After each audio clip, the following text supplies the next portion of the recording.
We're a city that prides itself on pedal power, but according to a new global index report, Vancouver is not as bike-friendly as you may think. German insurance company Koya recently released a global index of cities most geared up for cycling, and Vancouver came in a dismal 37 out of 90. And part of the reason for that is our infrastructure. I think that even though there seems to be a culture of biking, even bike sharing, that perhaps the infrastructure is just not quite as much as it is in countries like Holland, where you almost say that probably there's more bikers on the street than, pedestrians or than even cars.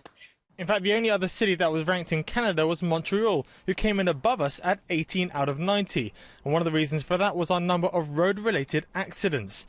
Vancouver had 1,456 per 100,000 cyclists, while Montreal only had 986 per 100,000.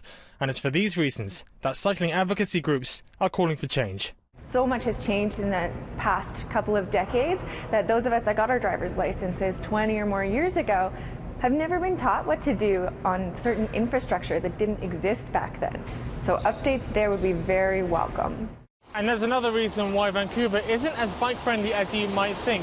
Take a look at this cycle lane here.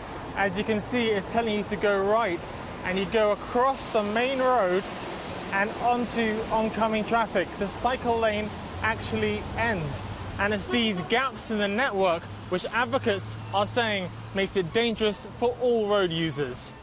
It's not actually a network. There's these big holes in it. So you might be riding along feeling great and comfortable, and then all of a sudden that bike lane ends, and you're just expected to travel with fast-moving motor vehicle traffic.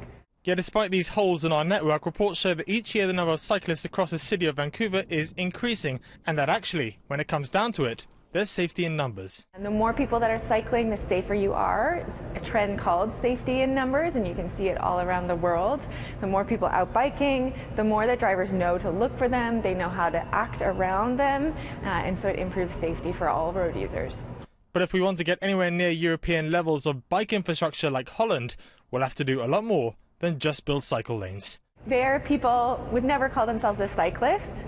A bike is just a really convenient, efficient, affordable way to get around. It's almost the default, whereas here people still have to make that conscious choice to get that ready and get out there. In Vancouver, Walsh, City News.